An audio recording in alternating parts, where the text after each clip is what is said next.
Welcome to the Awesome Dynamics Show. This is Paul DeWarring with Awesome Dynamic.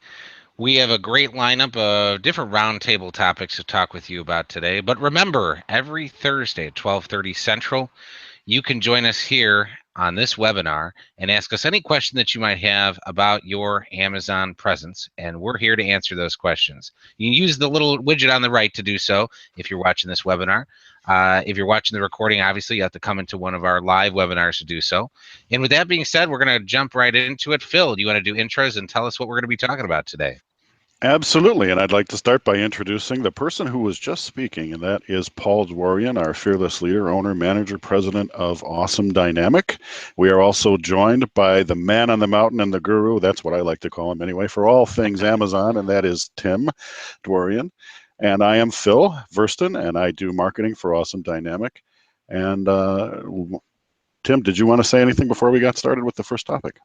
No, I think we're all set to go. I'm eager to really start diving into these. All right. I did want to make mention Blake, who usually joins us. He's actually in Cuba now for a 5-day trip with his brother. That's why he's not with us today, but he will be with us next week. Anyway, Phil, go ahead and tell us what we have to cover today. Absolutely. There was what seemed to me anyway to be a pretty big story breaking this week in regard to FedEx stepping up their involvement in the fulfillment game.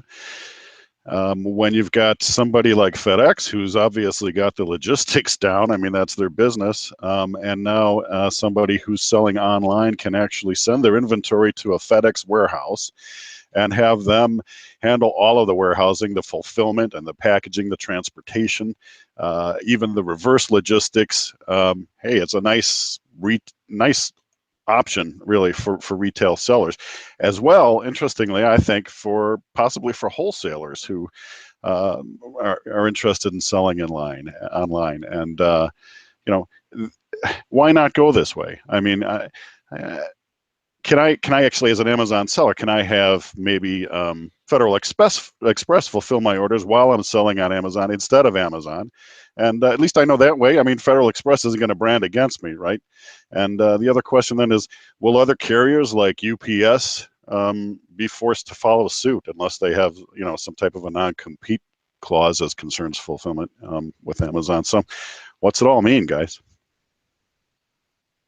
Yeah, this is really interesting. Just seeing someone as big as FedEx getting into the fulfillment game.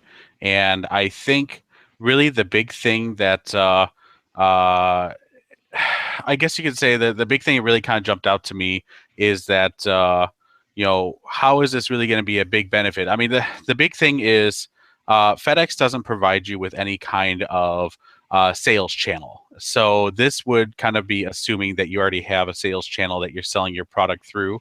So that would be, already selling through Amazon or through your own website or through other various means. But, we always recommend using the FBA program because Amazon then takes care of the entire shipment process for you.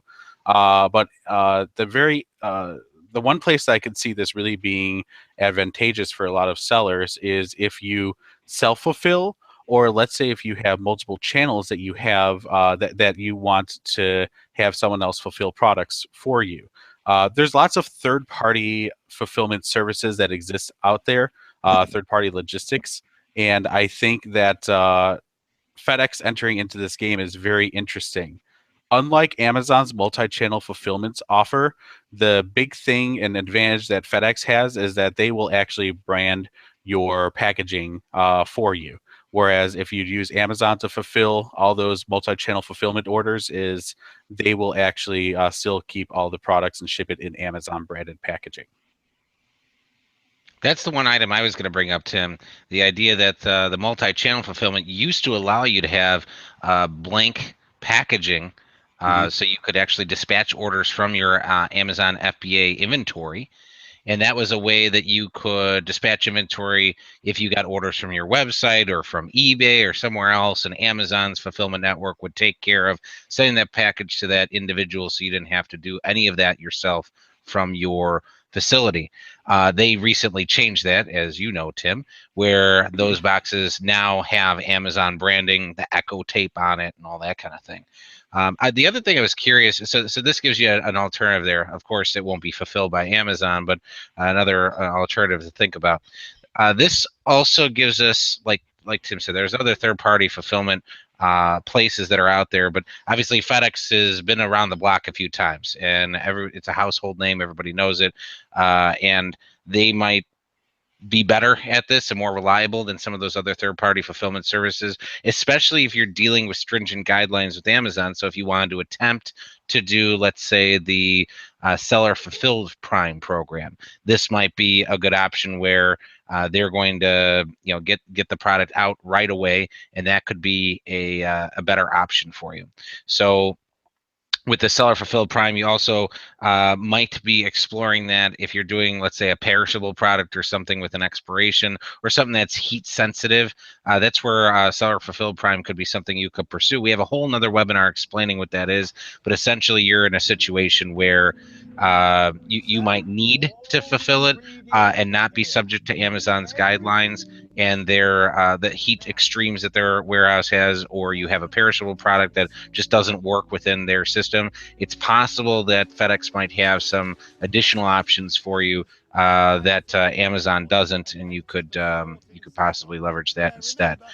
Tim, did you see anything about perishable goods, temperature things, any of that that would be advantageous versus what we know about Amazon when you were reading the article?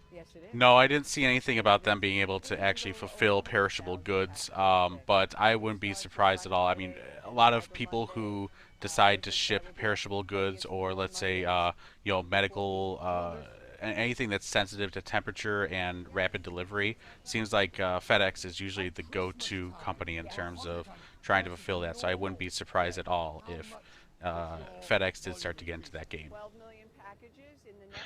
All right, great. So, Tim, any final comments on this, or should we move on to the next article? Now I think we're good for the next one. All right, Phil, what do we got for the next one? All right. I don't know how many people that sell on Amazon are aware of this one or not, but we've got a sampling program that is offered by Amazon, wherein Amazon offers its customers a sample box, and it is offered within each of the selling categories. So it's a great opportunity for a seller to expand awareness of their program, of their products, and their brand. And question to me is, a lot of people know about this. So the ones who want to get involved with this, how do they go about it? How do they get included in the box? Is it by invitation only, or how do they get invited? I think Paul probably has a little bit more insight into this than I do, but I think that it's very interesting, and I believe that you do have to get invited into being a part of this program. We've seen a couple of our clients already get some invites, so it'd be very interesting to see how this how this might be expanded into more than just a limited test, and what kind of advantages that brings for customers. The big downside is that we really didn't actually see any kind of article or any kind of other public information describing how this program is going to be rolling out. But it again just kind of shows that Amazon's always trying something new, and I think if you could get into one of these sample boxes, that'd be pretty sleek. Actually pulling up a sample email that one of our clients did receive. I'm just stripping out the identifiable information here briefly. Okay. So this way we can see what is being sent out to folks that are in the vendor program. I think I got everything stripped out here, and I'll go ahead and share my screen. So, as far as you know, Paul, this right now is only available to Amazon vendors. Is that correct? That's correct. Okay, good to know. Yeah, because we've talked time and time again about how Amazon does have usually exclusive programs available for vendors only, at least at first. But we see that more and more vendor-only programs like Lightning deals, like you know, seller fulfilled Prime, just a bunch of these different options are always being rolled out to sellers. So a lot of the advantages that you get as being a vendor are going away. So I wouldn't be surprised if something like this eventually did get to something that a seller would actually be able to see. So I get Tim, if you want to switch over to me here, I have the letter that one of our clients did receive. They're excited to let them know that you'll have additional sampling boxes in 2017. I'd like to include their products in the sample boxes. Unique opportunity to get the products in the hands of Prime customers that drive many new customers to your brand. Prime customers purchase sample boxes and receive credit towards future brand purchases. Of our converted customers, 75% are brand new to Amazon. They have an attached PDF and they talk about the different themes. They give in everything in Vendor Central. They're always giving you a deadline to get something back that seems arbitrary in most cases. Quantity requirements. You can see that they actually want a significant amount of units for the sample sizes. And over here, these are the different categories they're interested in getting into. So the screen that Tim had up a moment ago are the ones that are currently available on Amazon. These are the ones that are coming. So you see household, everyday essentials, healthcare and health wellness, sports nutrition, vitamin sample box, SUD sample box. So it's an interesting program.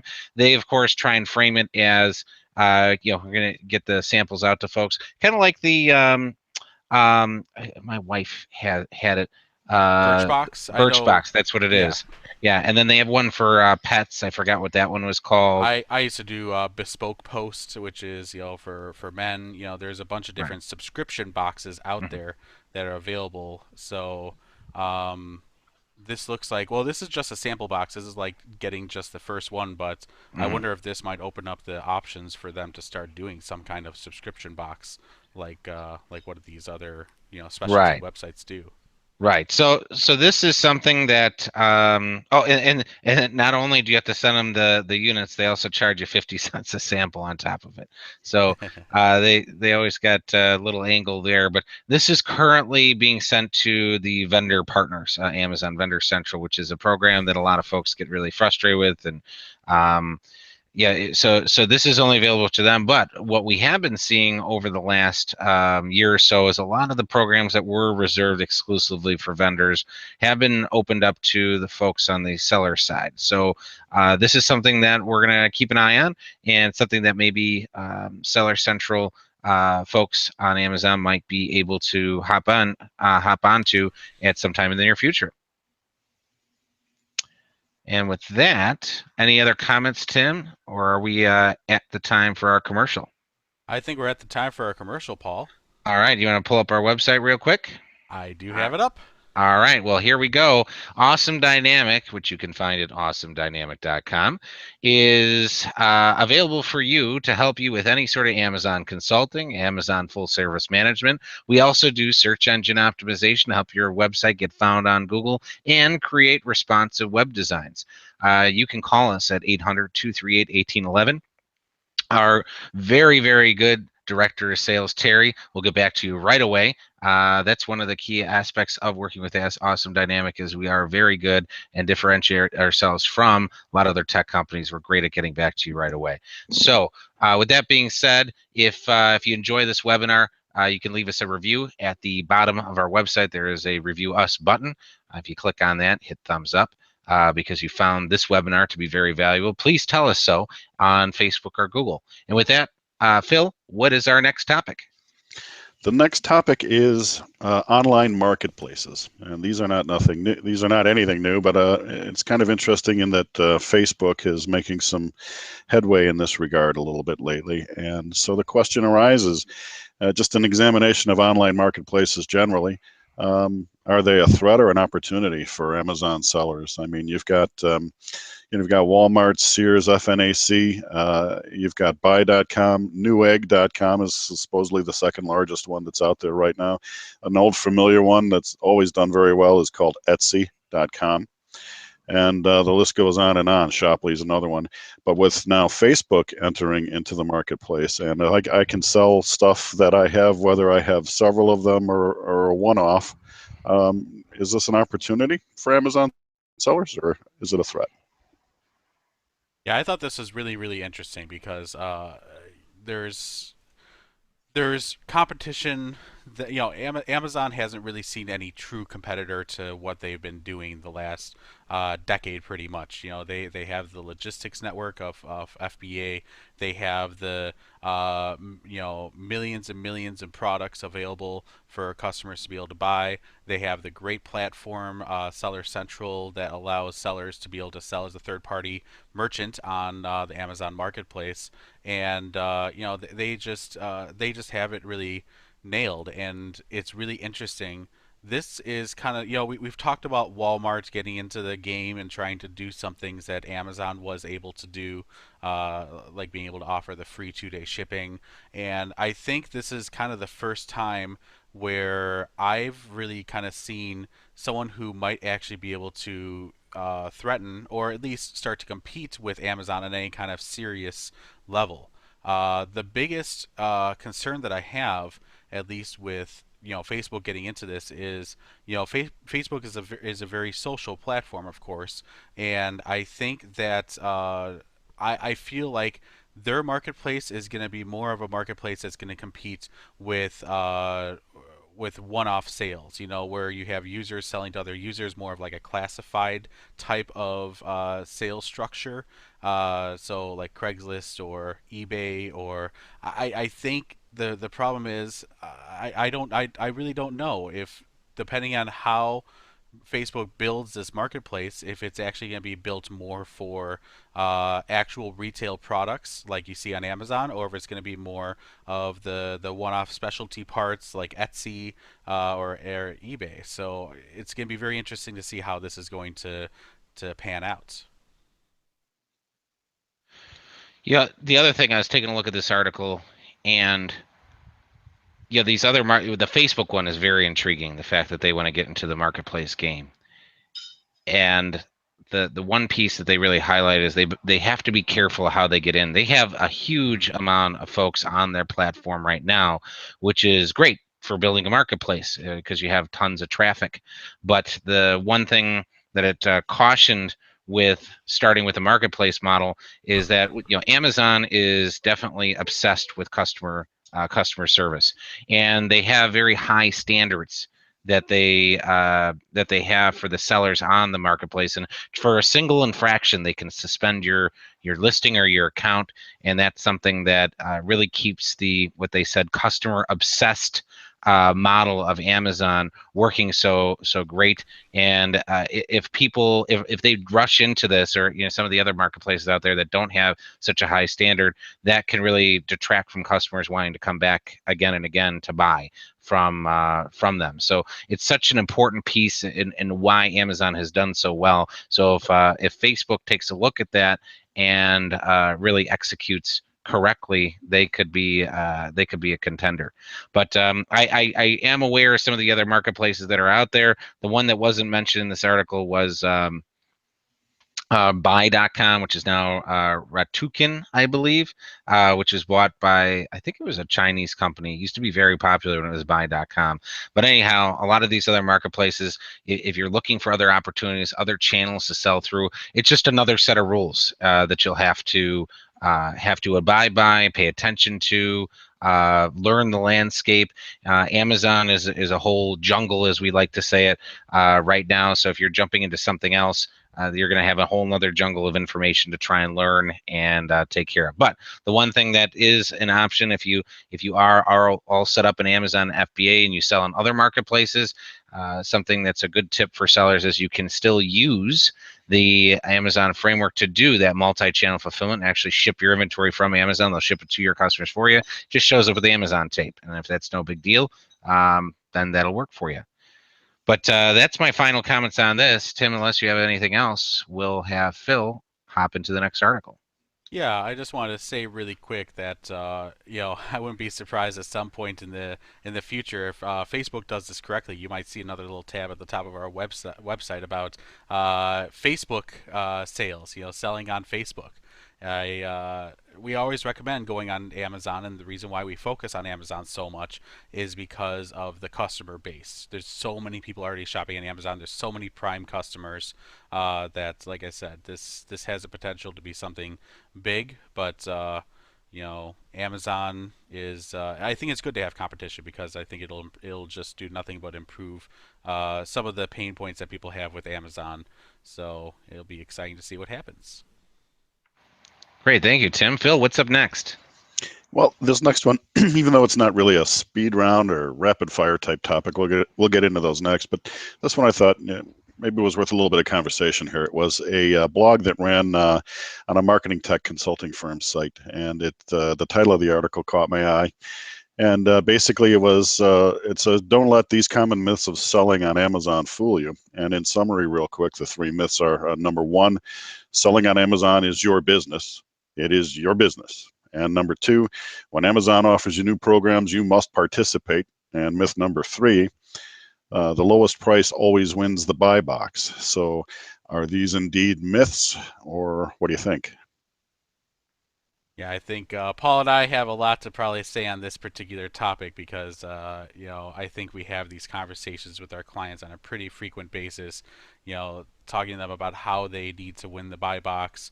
There are new programs. Like one that comes to mind that we just talked about fairly recently is the new program of doing enhanced brand content. We were all gung ho and thought, oh, this is great. They're finally allowing third party marketplace sellers to add enhanced brand content or add what's A plus content, like what's normally only available to sellers on the seller platform. But as we started to dive into it a little bit more, and this is what we discovered, is that there's one big downfall, and that's that you might not have all the text inside of that A plus content or the enhanced brand content section indexed by Amazon, so you're losing out on a lot of searches and a lot of keywords that you might have otherwise been able to still rank for if you had used the old system. So newer is not always better, but it's this kind of exemplifies that. All right. And the other thing that just to address each of the myths, selling on Amazon is your business. What they're basically trying to say there is don't put all your eggs in one basket. It's easy to do that on Amazon. You can certainly make a lot of money there, but we've had clients come to us where Amazon suspended their account and it completely they shut off your access. They shut off, they hold all your money, and you have to go through certain steps, and it can take some time to go there. And this one customer that did call us, they had a top ranked listing in the category, pulling in 15 grand a day on one SKU. And it shut it down. He was telling us how he's going to have to start laying off people. So he based his entire business on Amazon. So, so for some folks that are seeing this, you might say, I'll diversify later, or I'm already diversifying other channels. But that's something to think about is, not having all your eggs in one basket. Two, Amazon offer new programs. And I think Tim gave a great example of the enhanced brand content. Yeah. You don't have to participate in any of the programs, but there's certain ins and outs to all the different programs. So some of them are worthwhile, some of them aren't worthwhile, and we have a lot of experience to discuss the pros and cons of each and how they work. And some programs work great in some categories and not others. And then third, lowest price always wins the buy box. And we have a whole webinar. If you go to our blog on awesomedynamic.com, click the blog button on the top, we have a whole webinar about all the factors that go into winning the buy box. And it isn't always the best price, although price is a big factor. There are a lot of other factors that go into winning the buy box. So that's something you should definitely look into so you understand the ins and outs. Phil, I think we're ready for the speed round, unless Tim has Actually, any other questions. actually, we do have a question, not from me though. We All actually right. have a question from an audience member, Bethany. She asked the question: is there a difference between a vendor and a seller? Yes, there's a big difference between a vendor and a seller. A vendor is someone who sells directly to Amazon. So Amazon acts as your traditional buyer, where they buy your product and then sell it retail on Amazon.com. Whereas a seller is a marketplace seller, where you actually sell the product directly to the customer using Amazon's platform, but you fulfill the product yourself, or you can have Amazon fulfill it for you. So the advantage of being a seller is that you actually get more control over how your product is listed. You have more control over how your pricing for the product. It's just the control aspect that you have by being a seller is such a huge advantage, and usually you get to make a lot more money because you have a much better bottom line. So yeah, that's one of the big pros, and that's why anyone that has come to us as a vendor that wants to have help with their vendor relationship, we usually first thing we say is get out of that vendor relationship. Let's get you into the seller program, just because of all the advantages that there are. Did you want to add anything, Paul? Yeah, I just sent you a link, Tim. Maybe you could post it out there for folks to see on the Absolutely. webinar. It's a blog that we have, top pros and cons for Amazon Seller Central versus Vendor Central, which is a great blog to take a look at and has a lot more detail on your question, Bethany. But yeah, we recommend the seller program. There's the ability to actually leverage true profit margin on those items rather than having to sell your product at wholesale. There's certainly different aspects to everything, but like I said, this webinar will answer all those questions. Great. Great question, Bethany, and thank you for asking. And please attend our webinars in the future. If you have any questions on anything regarding Amazon, this is your time to tap into Awesome Dynamic, free of charge. We're happy to answer any questions that you have. For us, it allows us to demonstrate our value and create great content that we can have on our website and promote on YouTube, our services. And for you, obviously, it delivers value in terms of the answers or answering questions that you have, so you can improve your presence on Amazon as well. So invite your friends, and please come back and see us next time. And with that, Phil, let's move on to the rapid fire round. Yeah, actually, we may only get to one or two of these, and that's fine. But one of the first ones that caught my eye was regarding Amazon's cargo hubs at airports.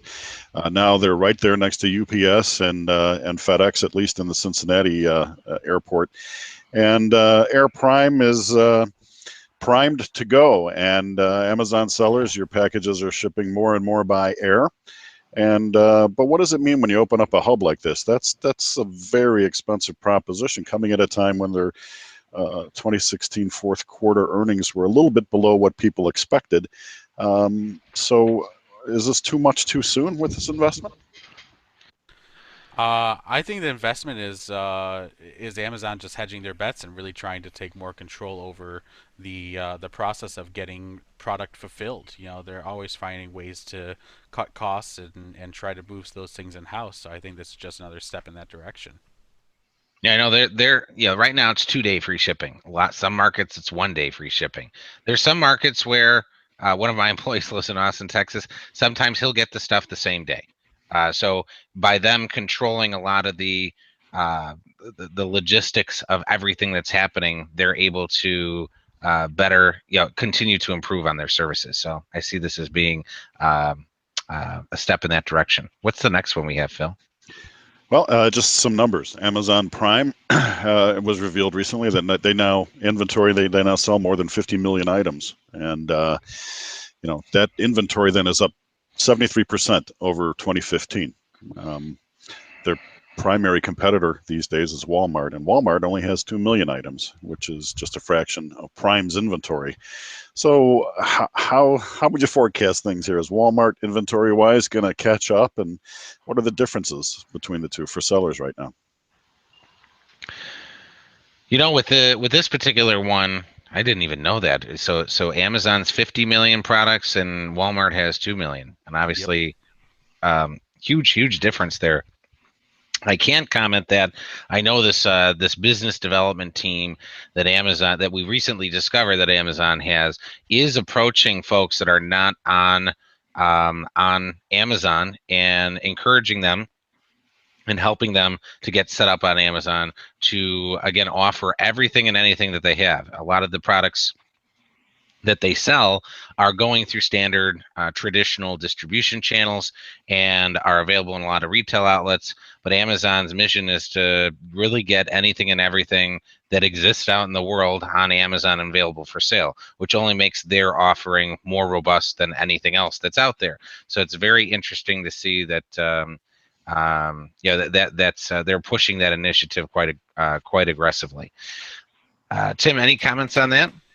Yeah, just really quick. Walmart. You think right now. We talked about Facebook being a potential competitor, and Walmart now starting with their two products, which 2 million products, two products. Uh, Walmart has traditionally always been very, very focused on controlling the supply chain. You talk to anyone who sells their product to Walmart, uh, it's just a very unfavorable, even less favorable than the Amazon vendor relationship. So I just don't think Walmart would be able to get out of their own way enough to be able to really get to the point of being able to really start competing with Amazon now that we see these kinds of numbers. So it'd be interesting to see what happens for sure. All right, and then one last. How about one last topic here? Amazon has, and they're always tight with releasing these numbers. It's always a guessing game, but it's become apparent now that they have at least 66 million Prime members.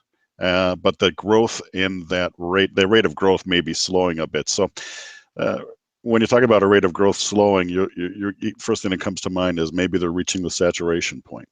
What do you think? Just new people being born every day. you know, I we talked even just last week that I think it's over 50% of households in the U.S. are Prime members. And that number is growing. But there does get to. I mean, a classic example is as in recent example is Facebook. I mean, Facebook has such a saturation point that I think that it's still very popular and still very much the platform that everyone uses to be social. But I think that what this really comes down to is that Amazon will probably get to a saturation point at some point, and that's where they need to really focus not so much on growing, uh, you know, of trying to add new Prime members, but think about organic growth. Think about what can they do to keep the current members active Prime members, and keep on making better and better incentives for people to stay on Prime. I'd be interested to know exactly what that means if it's that many memberships, because one member can share the account, some of the benefits, at least the shipping benefits, with I think it's like up to 5 other people on their account. Those other people won't get the video, The the free video. music, and some of those other things. I'm just curious how that is. But anyway, I ran some quick figures and did some Google searching. Apparently, in estimated 2017, 324.4 million people in the United States. 66 million represents about a 20% of those. So, They did say households, oh, so households. Okay. yeah, so over 50% of Hmm. households are Prime members. So Well, if each of those households shared with 5 people, that would just make up everybody, wouldn't it? So maybe, maybe they are reaching the saturation point. Interesting to think about. yeah, for sure. All right. Well, great job, Phil, getting all those articles together. I really appreciate that. We do have in the docket in the next couple weeks or so. We want to rerun our FBA fee and all the fees that go into FBA, because they are changing the FBA fees coming up on the 22nd of February. So we're looking to do an updated version of that webinar and include some of the new figures as well. So that'll be coming up in the next few weeks. In the interim, please visit our website. You can find the old FBA webinar on our blog. That's in the upper right-hand corner of the blog, where you can find the FBA fees and a lot of other specific topics on things that you can learn about how to sell on Amazon. We just have great 1-hour webinars, great presentations that Tim and Blake and Phil have put together that give you a lot of specifics on what to do, and it cuts through a lot of the research that you have to do in the help files. In fact, when you do engage with Awesome Dynamic, we send you links to these webinars to save you on our time, our consulting time, where you can watch these. How to label products, what the buy box is, um, all sorts of very in-depth topics. You can also go to our webinars page and look at all the past webinars there, the raw webinar files. You go to the blog, we have a lot of blog content that goes with those videos and webinars. If you're interested in coming to our webinars in the future, every single Thursday at 12:30 Central Time, with the exception of Thanksgiving and right around the holidays at end of December, but you can count on us being here. You can always sign up for future webinars here on the page. There's also an awesome list that you'll see on the left side of the blog and the webinars to get email reminders of those different items. And then lastly, like we said before, if you found this valuable, we'd love you to go down to the bottom of our website, click on that Review Us button, and leave us a 5-star review. Hit that thumbs up. We would love to hear what you enjoyed, what meaningful information you got from this webinar, and we would really appreciate that. That helps us grow our business as well. So thank you for joining us. We hope to see you next Thursday, and I'd like to say ciao. Thanks. All right. Demand awesome. Demand Yes, awesome. Demand awesome.